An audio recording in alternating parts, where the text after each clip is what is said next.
Guys, we're back. Oh man, it's been quite some time.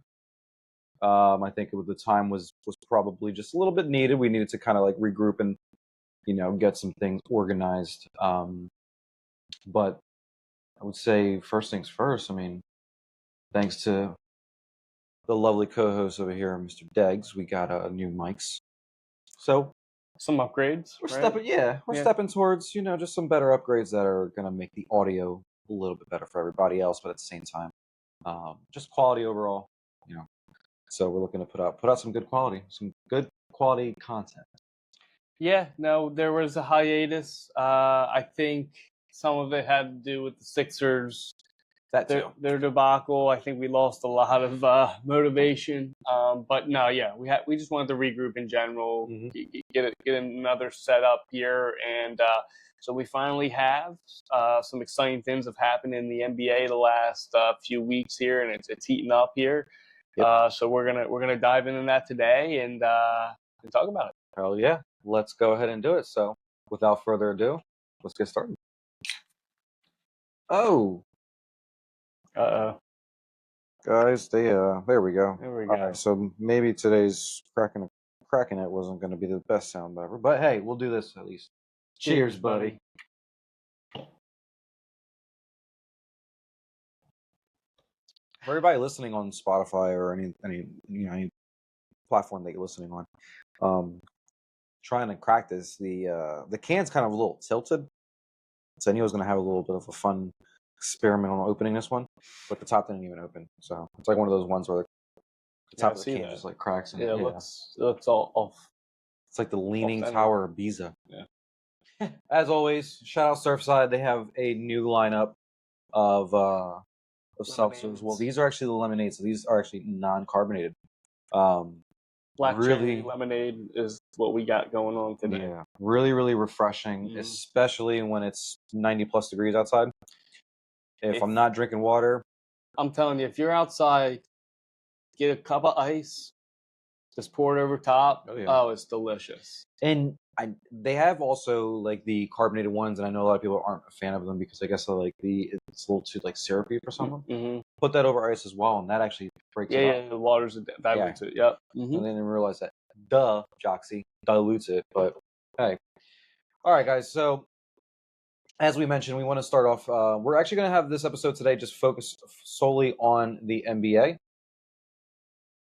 As Degz said, that there were some amazing things that happened over the past few weeks. So we kind of want to go ahead and dive in and get started. So here we go.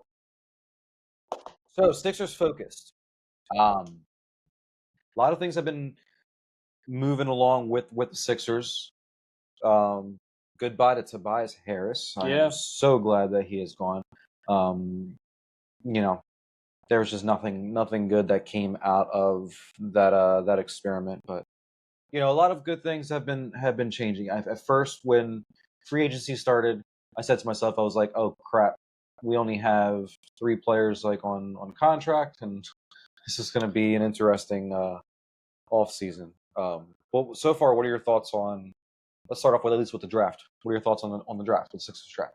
Yeah, no, I think they did well with their picks. Start with McCain, Jared McCain. I think he's exactly the type of player they need. They need someone that is a shot creator, 3-point shooter. Kind of like Maxey, right? Right. Uses his stop and go speed, his elusiveness to get open. He not the body type, but his player type reminds me of like J.R. Smith. Just someone that can get hot in a hurry, stay hot, right? He might be, I don't know, we'll see. He might be streaky starting off. I mean, that's a good comparison. The one thing that I've noticed is that he has some size to him. Obviously, he's not tall, but he has some size to him. So, he's a pretty hefty type of kid. Pretty much like can kind of go into the hole and, probably be able to I've seen him in college. Playing. I'm a big North Carolina fan. He went to Duke, so I've seen everything that's how he's played. I am very, very excited for him to learn under Maxey. he's gonna, I think I think Eric Gordon's gonna be there as well to kind of like. Oh, for sure. Just for at least just a veteran presence again. I wouldn't mind if they were to go after another veteran point guard, but we'll talk about that later on in the pod. But going back to Jared McCain, I mean, I think like what he's going to be able to provide is going to be, we're going to be able to run that same consistent offense. Some people probably they don't like that because they want things to change, but I think like for there to be some type of continuity, having somebody that can come off the bench that is essentially could be like another Maxey. Probably not going to say the same player as Maxey because Maxey is a gem in itself. Yeah. But he could be very, very well coming off the bench. Another play, he doesn't have the handles like him, but I would say at least with like how he can score, would be Lou Will. Like he would remind me a little bit like of a Lou Will. His handles are not like Lou Will. Lou Will is like in the conversations of like Jamal Crawford type of handles and whatnot. So no, I definitely see that comparison. Yeah, I think he can play on and off the ball. Yeah, which is big. Offense can come on both sides of it. So I think I think to your point, Eric Gordon's another guy that's going to help with his development, at least, for this year. Show him how can I be a successful contributor now, Yeah. So, no, I'm excited for him. I think based on where the team's at, he's going to get a lot of playing time. I agree. They're going to have to, there's a lot of expectations out of him. And I think he's the type going to Duke and stuff. I think he's ready. I think he's going to be a good player for us. Yeah. I mean, and there are some players from the G League that we had last year that were able to, Turquavion, he had some time where he was able to like learn. He is another guard. I don't know if they're probably going to bring him up. It doesn't sound like it. It sounds like they didn't guarantee his contract. So I think he's basically, he could be on the G League or another team could scoop him up, I think. Now, there is another player. I just literally blanked off of his name. I'm going to find it really quick while we're on this topic because, and no, I'm not. I lied, guys. I am sorry. Crap. There was another player. There was another player that I was literally just thinking about, and now I guess I can't. I completely blanked on his name, but there's going back to the rookies that we've had last year to also this year as well. You have Ricky Council that's going to be getting some playing time with the summer league team as well. For sure, he's one that I think is going to be a great rotational guy. I've said it before that I think give him. I mean, obviously now PG's here, so, but I still think like give him he's going to be needed. He's going to be needed, dude. No, I think he could very well be starting before. The way the roster is, it is possible. So basically, it's going to come down to. I don't want to say before the end of the season, but next season, I would say. Well, it's going to come down to, like both of them. When I say both of them, I'm sorry. Him and Oubre could be coming off the bench. Yeah. One of them could be starting. One could be off the bench. One could be starting. Timeout. Could you imagine being on the defensive side and knowing that you have to either guard Oubre or Ricky Council? And Ricky Council is young and just like is ready to go ahead and with a burst of energy, right? And Oubre always plays with like he wants to take somebody's head off.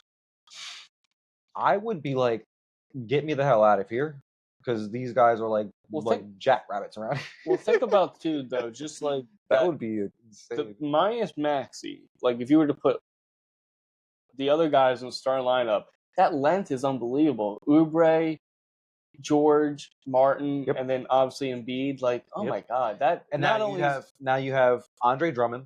That's coming off with the second unit. You can also go ahead and play. We haven't talked about this guy yet. Idembona. Right. If he's able to go ahead and have some rotational minutes with the team this year, I don't know too much about him. I will say that. So I'll say this. So he's a high motor, high energy guy. 6'9". Yeah. He's big, like size wise. He has the energy of Paul Reed, but instead of kind of like the finesse and stretch ability, he is more of an interior guy, right? Yeah. He's a strong guy, so he plays a little bit bigger than what he is. So I think he's going to get some center cracks because he can run the floor really well, right? Yeah. He's going to be great on the pick and roll. So I think he will get some minutes. And maybe early on they're going to have to integrate him a little bit and whatnot. Yeah. But at some point his name's going to be called, and I think because of what I'm saying, the sheer athleticism, and he's going to be like, not literally, but the comp I'm going to give him is kind of like a Dennis Rodman. Like he's going to be like, he's got to be that type of player, right? Just like, and I know you're not saying he's going to be Dennis Rodman, like having his career, but you're saying like how Dennis played. Yep. If he wants to be successful, that's kind of mindset. Just go ahead and rebound the hell out of the ball. Yep. Just be a magnet to the ball, dive in, block some shot. He's a rim protector, yep. So and a rim runner. So I think. And I think that's good because when you think about it, like obviously we're going to be facing. The Sixers are in the East, so you got to worry about the teams that they're in the East. But let's go ahead and say when they're facing teams in the West, right? I mean, we know that Joel is unguardable. He has Jokic's when it comes to the matchup between him and Jokic, Embiid owns that one. I don't care what anybody says. I don't care about no championships. I'm with you. Numbers don't lie. Embiid owns that matchup. I'm with you. Anthony Davis and Joel. Same one. Thing. There's no one that owns it. Yeah. There's no one that now. This is the thing, though. We can't expect Joel to still have, that type of pressure on him every single time. So what I'm saying is they're going to have to sometimes switch it up where you may bring Joel off in the first quarter after let's say 15 minutes, and then you bring in Andre Drummond to go ahead and guard AD, or you bring on someone that's a little bit that can put it so that power again and that size, because that's what the issue was last year. You would have Embiid coming off, and out of nowhere you would have Paul Reed coming onto the court. And I love Paul Reed. We're going to actually have a little bit of a farewell for Paul Reed because I'm a big Paul Reed fan. But I will say I was highly disappointed whenever he would come into the game. It was inconsistent. There were some games that he would go off, but there were some games that the man played no type of defense, and these big men, even like the ADs when they would go after him, it doesn't matter who it was. He was just getting owned out there. So we were soft on the interior. We have strength. I think that's what it is. We have strength with size Drummond on the bench and Bona, and I wouldn't be surprised if they brought in even one more big. I feel like if they're going to bring in someone that's going to be more of a stretch type of guy, I wonder if Davis Bertans is someone. I wonder who just got waived. Yeah, he kind of be perfect, honestly. But we have those guys that we were getting bullied against, like the Knicks and stuff on the boards. It ain't gonna happen. It ain't gonna happen this time. Yep. It ain't gonna happen this time because the Knicks don't.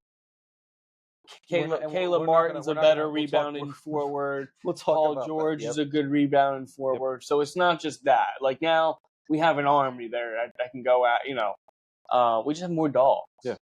So let's actually talk about really quick, since we're on the topic of these free agents. Let's talk about what Daryl's been doing.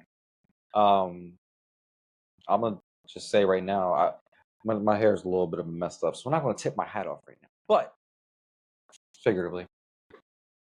Yeah, no, it's been a great offseason. Daryl has done his thing. So basically, first he got Paul George, locked up Oubre. Paul George. Well, actually, it was technically Oubre was first, Paul George, and then Andre Drummond. Eric Gordon was right behind them. Then we ended up getting Caleb Martin. And we got Paul Reed. Yep. To make it happen. Yeah, but essentially, the lineup could be Maxey. I guess Oubre or Gordon, one of them two. Yeah, Oubre, Gordon, George, Martin, Embiid. Yeah, because Caleb Martin is starting. I've heard he is going to be having a starting role he's going to start. Yeah, I think whether they put him or Paul George just at the 4 just to stretch it, I could see either one. Right, and this is the thing is I'm not mad at them starting Caleb Martin.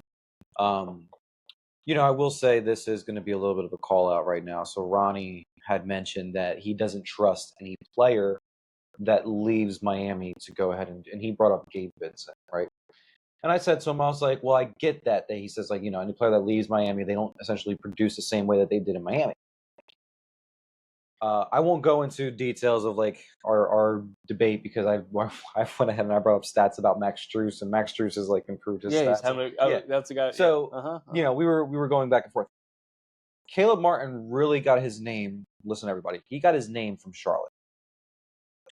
Caleb Martin and his brother they're obviously twins, right? But Caleb is like the better one, they say, and he got his name from Charlotte. He was a free agent. Charlotte didn't want to pay him. He went to Miami. Miami essentially what they did is they perfected his work, right? I think now he's gotten to the point that he's actually pretty. He's 6'7", 6'7", 6'8". 6'7", yeah, 6'7", 6'8", around there. So he has size on him again. But I think he's going to be able to go ahead and produce, not only being able to get some rebounds, but also being able to give us some additional points. Like he's a 40% 3-point when I look shooter. about this, when I look at this team right now on paper, I see a lot of players that can produce, that can take off the weight from Maxey, that can take off the weight from Joel.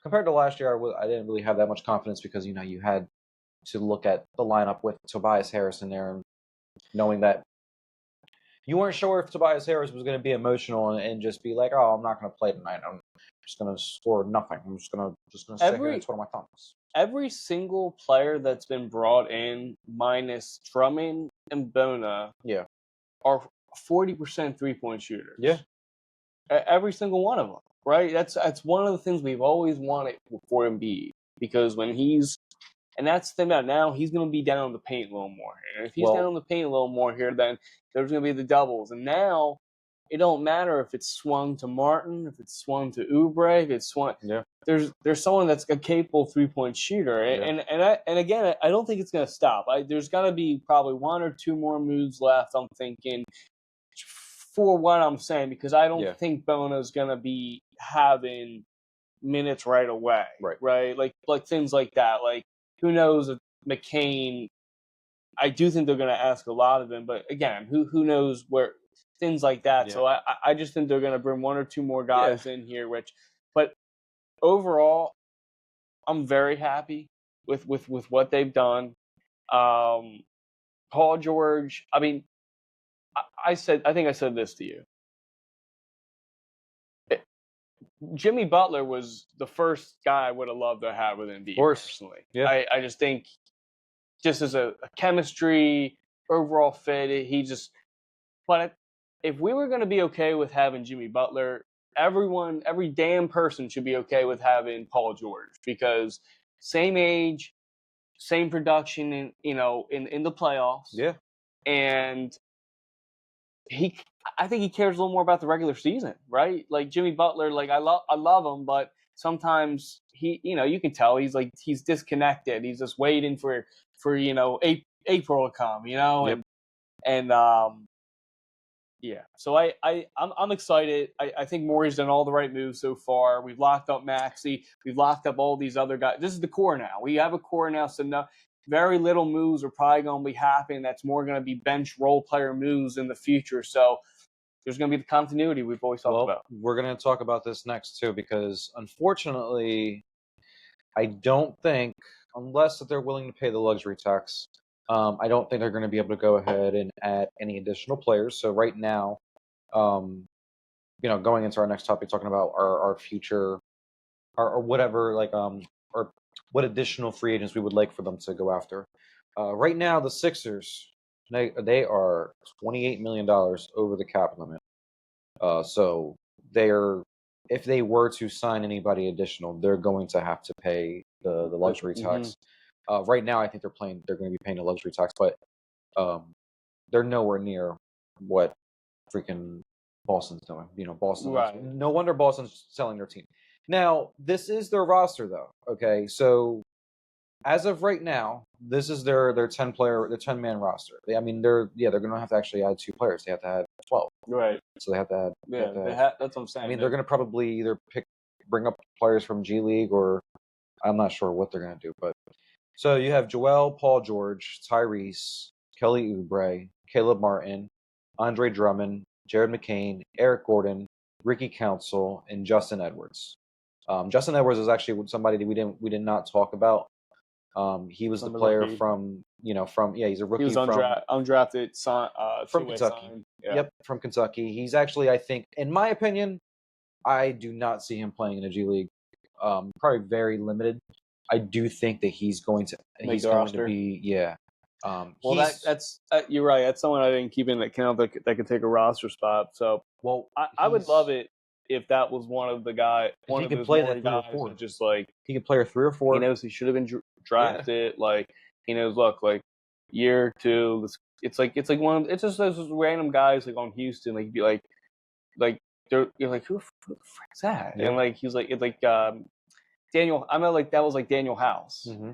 And he's like knocking threes down. I'm like, what the hell? Yep. And then he's like, yeah, just this random person that Morey found and knew he would fit the system. And the one player that I really, really wanted, I don't think because of the fact of where we're at with the cap limit, was Gary Trent Jr. He's still out there. I mean, maybe he'd buy into a mid-level exception. And there could be something that he could end up. It seems like his market is dried up a little bit, and he's not going to get the money he wanted. So it could be like kind of like what Oubre did, a 1-year prove-it year somewhere, minimum deal. Let's see how old Bertans is my guy. He's on 25 right now, man. That is like I know, dude. That's insane. I mean, if he does not, hey, who knows? Maybe Jared McCain can go ahead and lure him over because he is a Dookie. Duke alum. Yeah. So yeah, I mean, with what the Sixers have right now, we're happy. Not sure if there's any other free agents that we could possibly go after. I wouldn't be mad, honestly, with Patrick Beverley coming back. Yeah. Bringing back Kyle He did Lowry. make a bonehead move towards the end of this season in Milwaukee. Throwing the ball or whatever. Yeah. But I mean, it is. Let bygones be bygones. I would take him or Lowry back. I would take campaign back, probably. Lowry, don't go to New York, please. Don't join those Villanova guys, please. I know you love Villanova and all your guys. Don't join them. You don't have to join them. That's New York. I don't think he has that connection to those guys that everyone thinks like is making it out to. I mean, maybe I'm wrong. Yeah, I don't know. Maybe I'm very wrong, but I feel like, I mean, dude, does everyone realize how fucking old Kyle Lowry is? Kyle Lowry is very old. He graduated, I think, back in like 2004. Those boys. I know. We're like, it's the college, I mean, I know, but I think it means more to them than it means to him. Yeah, you know what I mean. Maybe if he was already like a retiree, you know what I mean, something like that, then because I'll take him back in Philly though. I'd love him. I would. Yeah. I liked his leadership in minutes, and, yep. and I think Nurse knows him to the point where it would be like those random games where he's like, you know what, we need some Kyle Lowry for like 5 minutes in there, you know what I mean, and just knock a 3-ball down, take a charge, like, and just bring energy back on the road or something like that. You know what I mean? I agree. Last thing I wanted to do was I did want to pay a farewell to B-Ball Paul, my man out the mud. Yeah. My guy. I was a huge, big B-Ball Paul fan. He was a G League MVP his first year. They won the championship his first year in the G League. He's an NBA player, and I think unfortunately for what we needed from him, is not his game. I think he's not a big dude, so he needs to do one or two things. He either needs to get in the weight room and add a lot of weight this summer, right? And to be able to, I think what he needs to do also is develop his game a little bit more, because he needs to be able to drop threes. That's what I'm saying. He doesn't have the size. He's got to stretch. Yeah, you got to be able to stretch the floor. Yeah, so he's got to pick one or the other. What he could do is he could be a very effective power forward that could end up sitting in the corner and just draining threes right in your face. So, I'm very excited for what he can. He'll get signed somewhere. He'll get signed for sure, and I'm excited for what he has to produce for that team. But the timeline just wasn't on. I do think it's super cool, just because the Sixers have a tendency to just get rid of someone before we even take time to develop them. Yeah. But I would say this with the two players most recently that Daryl has gotten rid of. We're going to include B-Ball Paul, and I'm including Jaden Springer. Mm-hmm. Okay? B-Ball Paul, we've seen what he can do. If he is able to go ahead and like have another level unlocked, great. Yeah. I don't know if that's there, but great. That's possible. Springer, I don't know if he's. I just don't know if he's going to be able to. If he's going to make it. I mean, he's not with the Celtics no more. Well, he needs to go somewhere like frickin' Detroit or something and get a lot of minutes, because a team like the Sixers, any contending team, he's not going to play minutes. Right.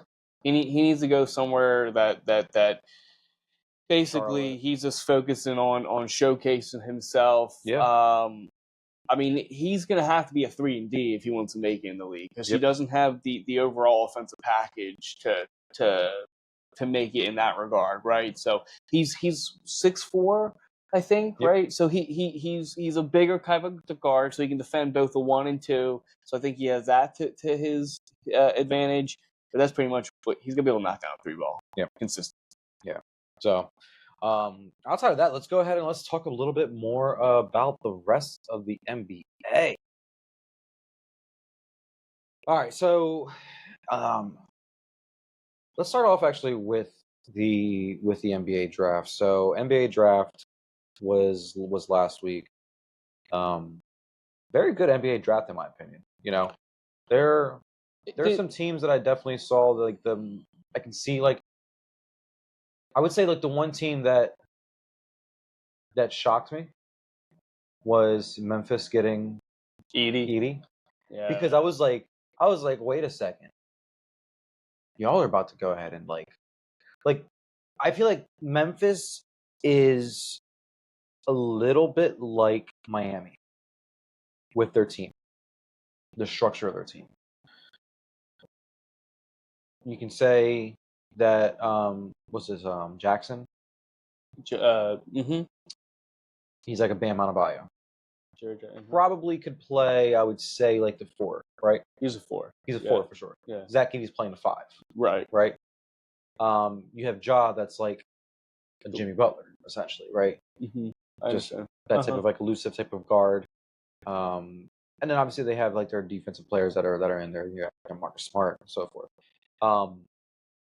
That's a team that I would say that they last year were like they just looked like dog shit, right? Yeah. They obviously had a bunch of drama that was going on with their team. They just looked like dog shit. But that's a team this year that they've made some moves where I'm like, okay, you guys are looking to get back in conversations again. I don't know if I'm buying Edey yet. I'm not buying him yet. Nobody wants to. I think he's gonna be. I think he's gonna be good. I think he's gonna be like a better. In my opinion, I think he could be a better Jonas Valanciunas. Okay. If that's the case, then he'll be a good NBA player. That's what I'm saying. Yeah. He could be. I'm not sure. I don't know if he plays the classic like big man game. Yeah. But he can now stretch the floor too because he can drain the 3 here and there. Well, I need to see that. I need to see him drain the 3 here and there, because otherwise, I just think he's an extinct type of big man. He can't run the floor like that, so I think that's gonna be a disadvantage to him. We'll see. I mean, he might be more athletic than I'm giving him credit for, things like that, but I just can see him at best like being like a backup big man in the NBA. Yeah. What's a player that you liked in the draft? So I definitely liked Alex Sarr going to Washington. I think that was a great move. I thought he should have been the number 1 pick personally. So I like that move. I think he's someone that they need. Ricochet going what's his name? Yeah, going number one was a shock. Yeah. I'm just curious, like why wasn't I didn't see any tape of him. I didn't hear anything of him. He came out of the woodwork, and Sarr I've been hearing for forever. And I've seen some of his highlights. What's it? Remember that year that what's it? The year that LeBron got drafted? Darko Milicic. Yeah. That's dude. It could be. It could be it's one funny of you said that. That's what I'm thinking. It like could I'm be thinking of that. Like he's just one of those like big men. I just don't see it. But whatever. What do I know? But I would have much rather had Sarr. Yeah. So Atlanta's gonna have to deal with that one. Washington needed a face desperately because they tried the Jordan Poole thing. I like Kuzma, but Kuzma's not a 1A. Like he's like the second or third option. Like and they've made some pretty interesting moves. Who else have they signed? Well, they have Valanciunas now. Valanciunas, okay. Actually, I don't hate that. Yeah, I don't hate that with Poole. So I just think that was important. I think he is someone that they can actually feel like, all right, now we have a foundation that we're building around, not just these. Like now Kuzma can be better, I think, right? He can be more of like the secondary player and so on and so forth. I really like Rob Dillingham getting to the Wolves. I thought the Wolves did a great job here in the draft in general, but he fulfills exactly what they need. They needed some scoring from the guard position. So I think that helps them a lot. We'll take some load off of Cad and Edwards, because there was times where they were going on droughts and they needed just someone else to get buckets, and they're having some difficult times there. I like Reed to Houston. I think he's a great fit there. They needed scoring, consistent shooting there. Reed Shepherd. Reed Shepherd. And so he's probably my fourth, and I do like Dalton Connect going to the Lakers. I think that's just a perfect landing spot for him with JJ Redick now at the helm. He'll definitely put him in positions to succeed, and I can see him being in the NBA for a while. I could definitely see Dalton Connect was actually on my list as well. It was one of my favorite rookies. That's a good one. I like that. I like that a lot. I was really a huge fan of. I mean, I hate Miami, but one of the things that I've been thinking to myself is Bam's not a center. They need to get an actual big man. Them going actually Khalil Ware. Yeah. That's actually an amazing pickup because they can actually now transition Bam to that 4 and have Khalil Ware being in that 5 position. And I think that takes off a little bit of pressure from Khalil Ware because he's not going to need to do much. Just be a rim protector. Yeah, worry about being a rim protector. Just worry about rebounding. That's all we need you to do. Set some picks here and there. That's about it. Huge fan of Nikola Topic. Yeah. I think Nikola Topic is actually going to be a great player with OKC. That's a great landing spot. He has some size to him, but at the same time, he's going to be, I think, a player that can actually shock a lot like the NBA. Mark my words, that's going to be a player that people are going to be like, son of a bitch, why didn't anybody else we wait until 14 and he could have he's going to be, I personally think he's going to be a huge piece to that team, like almost like a Boston with like a Jaylen Brown and Jason Tatum, but we'll see. I'm just throwing some I'm throwing a long shot right there, but I think that's what he can end up being like. Another one another player that was drafted that I was actually a huge fan of was also Stephon Castle, because Stephon Castle, he doesn't have to work. He needs to obviously work on his offensive game because I think he was a sub 40% 3-point shooter. He was about in the mid 30s. Not horrible. Yeah. But obviously he can improve that. He's going to be able to learn after one of the best point guards of all time, Paul George. Chris Paul. I was like, what? I had Paul in my head, so that's why. Chris Paul, yeah. Chris Paul. So having Chris Paul down there with San Antonio, I think Stephon Castle is going to learn a lot from him. So I'm excited. I'm excited for that team. I'm also a big fan of Pop. I just love seeing Pop and him. Castle looked good last night. I mean, he's. I think his clips. This is what my prediction is. Pop is building right now a team, right, that's going to end up contending for a while, right? Once again, He's doing the same but thing. But what he's doing is he's going to construct it, have somebody else take over as coach, and he's going to be like a part of like senior basketball. He's going to be like Pat Riley. Exactly. He's just going to chill. He's not going to want like he's going to end up. He's just going to get it to that point. Yep. And then he'll pick his successor. Because you think about it, there's already been some players that he's probably hire Becky Hammond. I mean, there has been some talks about her coming back to the NBA. I think that's now after what she's been able to do with the. I think that's the gig. It's and she probably damn well knows it too. It's probably like he's like give me a couple years, let me do some development here, get Wemby. Yeah. And they got Castle, Vassal's a good piece there. Yep. So they have some cornerstones now. I think they just got Harrison Barnes down there. Oh, Harrison Barnes, that's a great vet to have there too. So that's what they need a little more of coming. Some of these vets just to come and fill the gaps here until the formative years here. Teach them how to go ahead and move the ball around. Let's go ahead and have some fluidity around here. And that team, I'm telling you, I'm gonna say give it like 2. I would say like I don't want to say 2 years. I want to say like 3 years. Give it 3 years. 3 years. In 3 years, I think we're going to be looking at San Antonio as one of those top teams in the West. And OKC, I think, is going to be the other team that's going to contend with them. We all jokes aside, because we shit on them and stuff like that, if they didn't end up doing that and getting Harrison Barnes, that would have been a good land spot for Tobias Harris. Well, they were one of the teams that were interested. That would have been not only thing like they got Chris Paul. It would have been perfect, Castle, honestly. Yeah, Vassell, him, and Wemby. I mean, Harrison Barnes is a better. He's obviously all around like he's going to be able to produce for the San Antonio Spurs. Who knows that he's cheaper somehow if they were able to go ahead and like compete this year, they could. I don't think they're a playoff I don't think team, they're going to. But I think they might be a fringe bubble team.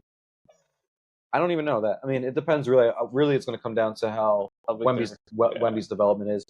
Because I really think that Chris Paul is going down there on his 1-year contract just to help them out. Sure, development. Same thing. He came out and said that. Yeah. He basically was like, I'm done ring chasing. He goes, just trying to help these guys out. Like, So I think he's always wanted to connect with Pop too. Oh, well, they've seen him always like for years and years. He's always been flirting around with getting to San Antonio. I agree. Let's talk about Bronny James. Bronny. Bronny. Yeah. I think Bronny deserves a lot of credit because people and I know people are going to be like, oh my gosh, why, like, blah blah blah, this and a third about Bronny. Like, none of us know the kid, so it's like you can't go ahead and pass judgment on him. But just from what I've seen, he's been able to go ahead and put on that character. Not I won't say character, but he's been able to go ahead and put on that personality that we can all love. He's a grinder. He's not one that is looking for handouts. Yeah. I personally think that, maybe he could have done a year or two more in college. But I think Rich Paul had one thing in mind, is having him come into the league, going to the G League, because he doesn't want to sign a two-way contract. So it's either he's going to be in the G League or he's going to be in the NBA. He's not good enough to make it in the NBA. We know that. We all know that. We all know that he has to do that time in the G League to learn to get some development, right? Now, hear me out. This is my prediction with the LeBron James family and everything that's going on with Bronny. So LeBron just signed a 2-year contract. Mm-hmm. 2-year max deal with the Lakers. Okay. Bronny signs a 4-year contract with the Lakers. Okay. I truly think that Bronny's going to do his year in the G League. He's going to learn. That's almost going to be like his second year in college, right? He'll do his year in the G League. Bryce is a senior. Bryce James is a senior right now in high school. He'll graduate after this 1 year for when Bronny's in the G League. Bryce will go to college. Bronny will then transition to the NBA because, there's actually been some possible good development that Bryce or Bronny's been doing in the G League. Let's bring him up. Now, Bronny's a rotational player with the Lakers. Not starting, coming off the bench. Still under, like, now him and his dad are actually playing together, right? You know, because he's able to be on the court at possibly at some times with his dad, right? That'll be Bryce's freshman year. And then he comes and gets drafted, which is LeBron's last year with the Lakers. Bryce has a phenomenal, great freshman year, declares for the NBA draft.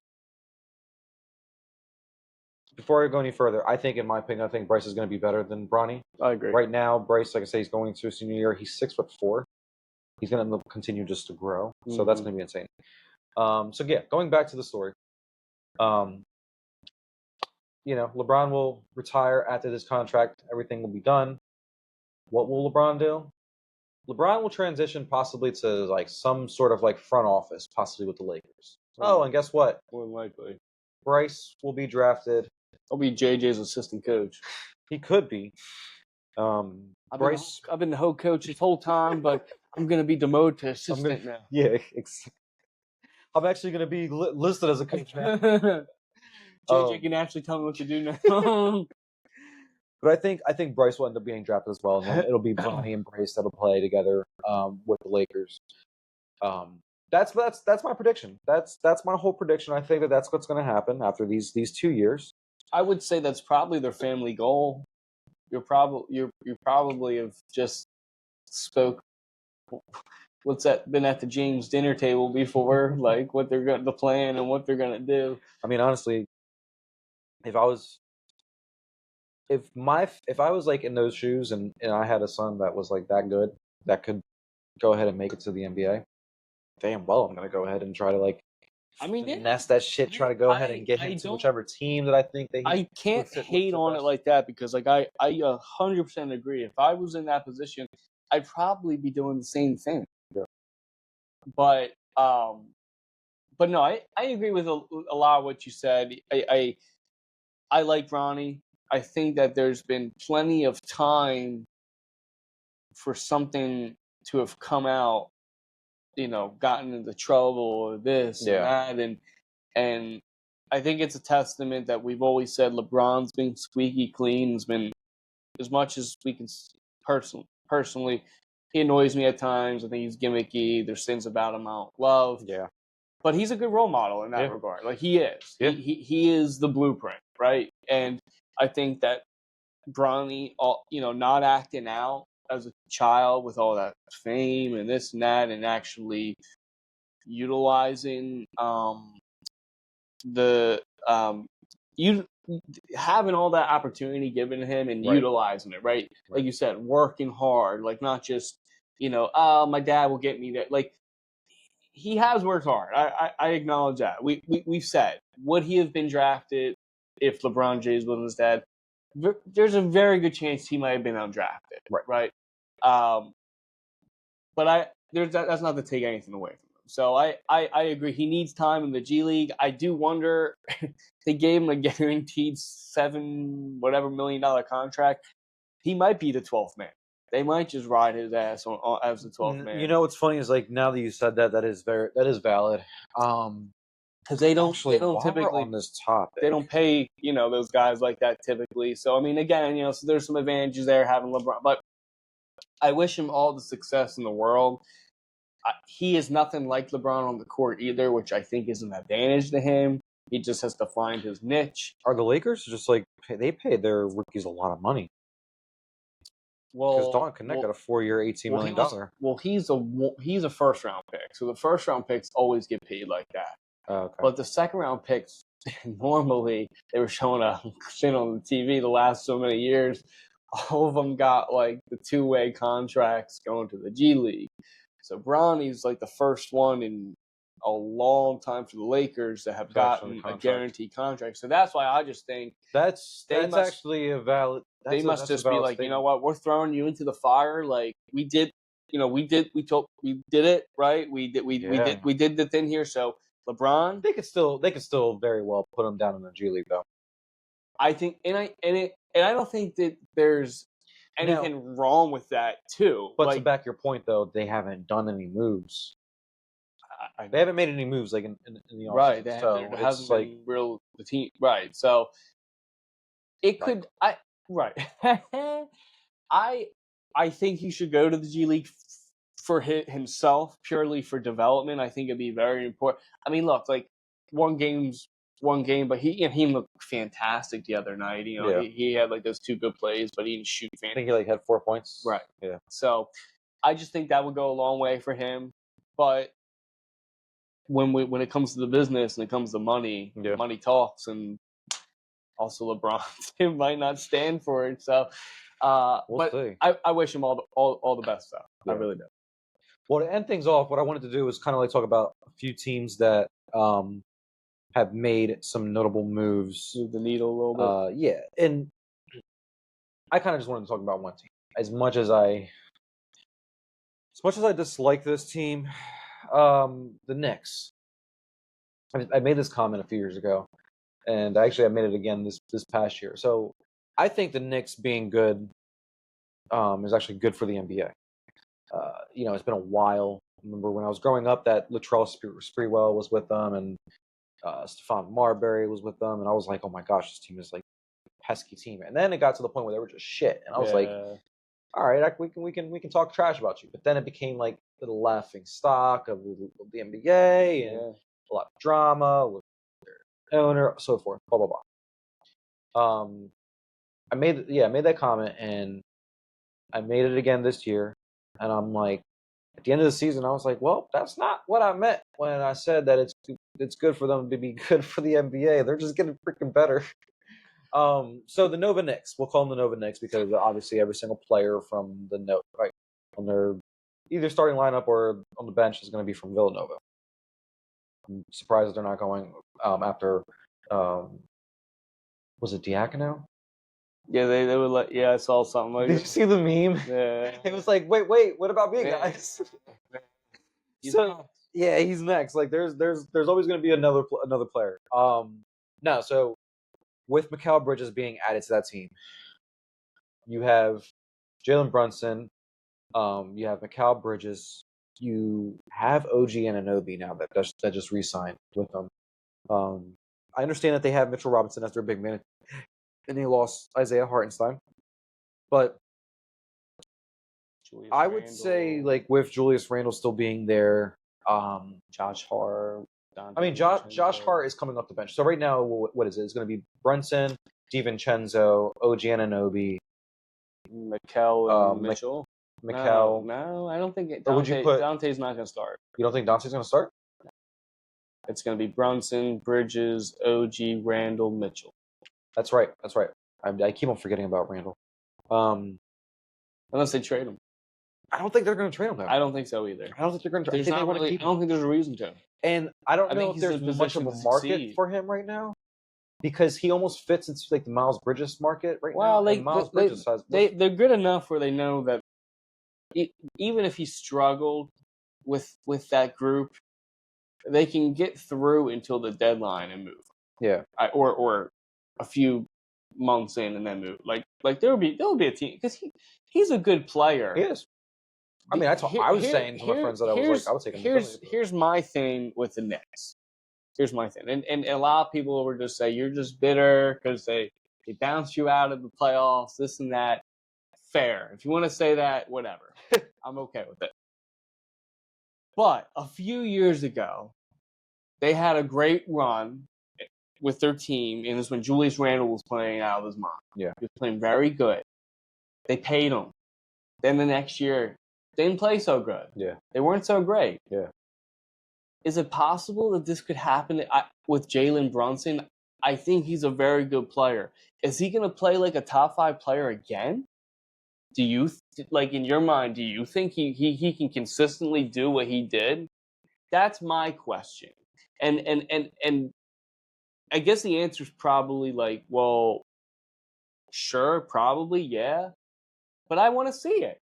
I want to see it now. And I think they got better. There's no question. I'll give that to you, that he does need to like repeat what he did last year. Because still, when we're going through the league and you're talking about, you're just saying taking your top 5 guards in the league, I don't know, Brunson's on my list. Which is fair. It's fair. I mean, that's I don't want to say his first big year because he had a year down in Dallas as well. Yeah. I see what you're saying. I will say this. Because he's the 1A.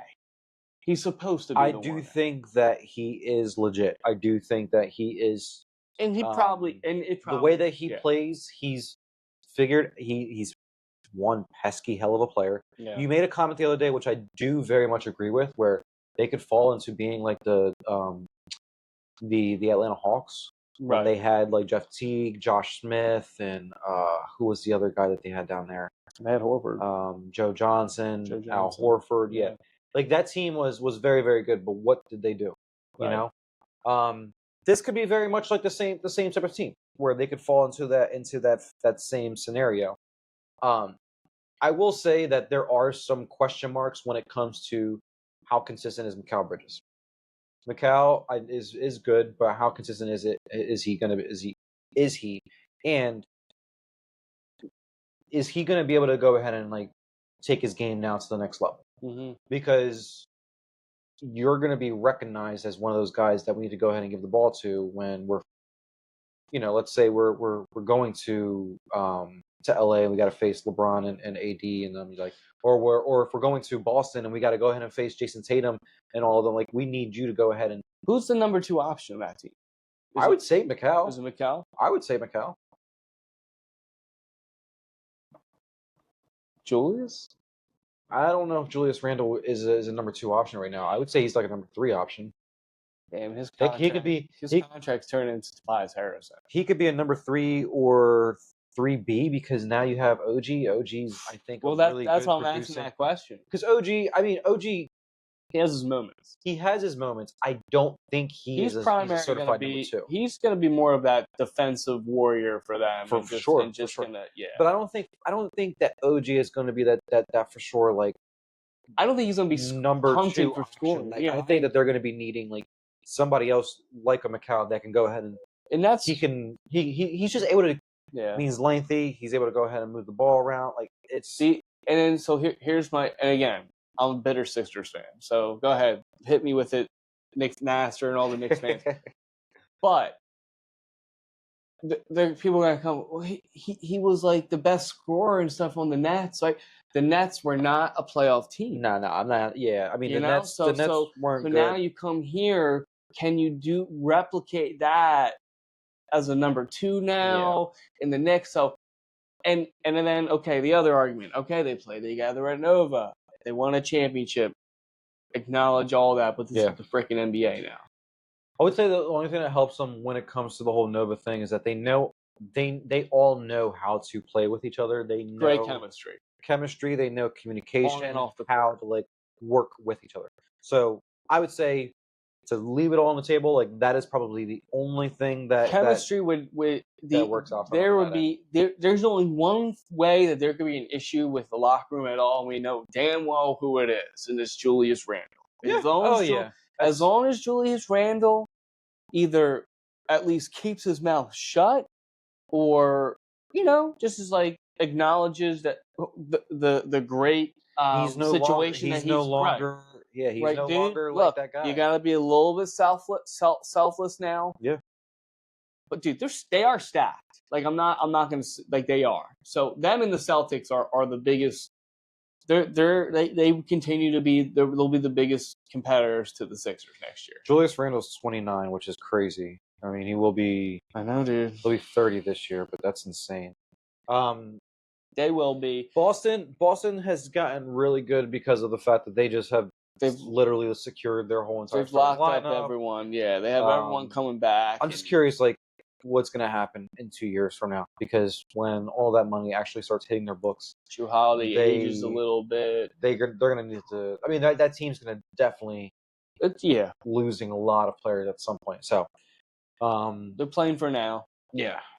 So all the other teams, they didn't really do anything to Milwaukee. Hasn't done anything. Yeah. Cleveland, I'll give them this. They've been able to. They locked up Mitchell, which is huge. Yeah. They are now still in that conversation. But they've been talking about trading Isaac Okoro, so I'm just like, all right, I don't really understand what you guys are doing then over there. Well, I don't think that's a bad idea, dude. He hasn't developed into what they need.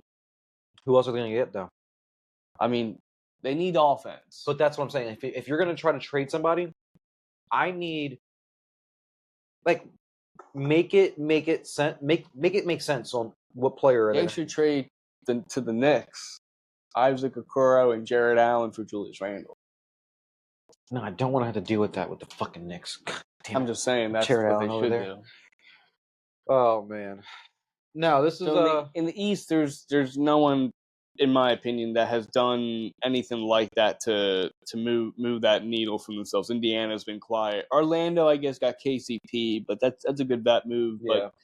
But nothing like that. I do like what Charlotte has done low key. They've been kind of like on the back end of some of these 3-team deals, getting some good vets like Reggie. That's the same thing. That's the same thing as San Antonio doing too. So. Yeah. Well, on the West side, I like what San Antonio's done. OKC's been the winner.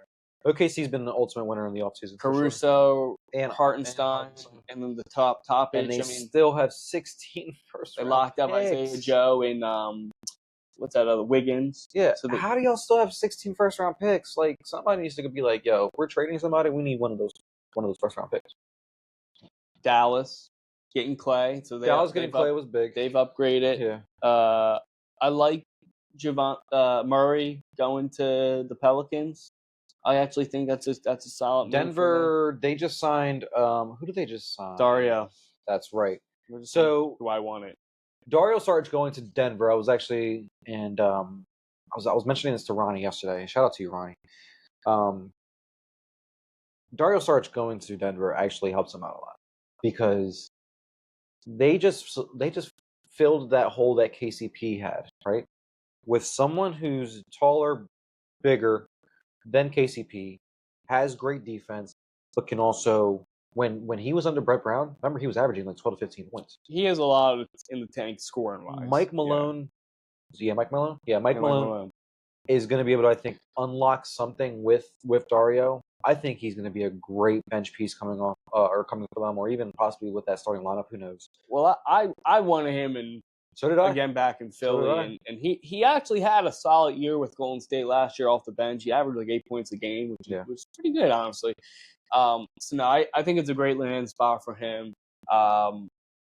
Denver, I mean, to your point, I mean, KCP was a significant loss, but that Braun dude, that white, so he's now going to step in there. And to your point, now Dario gives them something that they didn't have last year, right? He gives them that stretch forward, ability. And yeah, he's a good interior defender. Yeah. Sacramento is the other team. I like what they did getting DeRozan. Yep, I think that gives them a little something else they need. They need that scoring, right? That other go-to scorer. The more I hear it, the more I like it. Yeah, catchy. What was they're excited over there in Sacramento, I'd say. I know that. So I'm excited for this. That was a great episode. Yeah. We are, like I said, we are back. I was like, wait, what did I thought I heard like a sound? Yeah. But we are back. So get ready for weekly episodes again. And at the end of this month, we'll be chatting a little bit about NFL fantasy. Yeah. I don't know what the heck that was. Stay tuned. We'll keep posted with all the basketball stuff. But yeah, football, get ready. We're gonna have some great nuggets for you. Don't lose track of time here. Before you know it, you're gonna be doing your draft. So we're gonna be here. Last question. Would you take Ben Simmons back? Yes.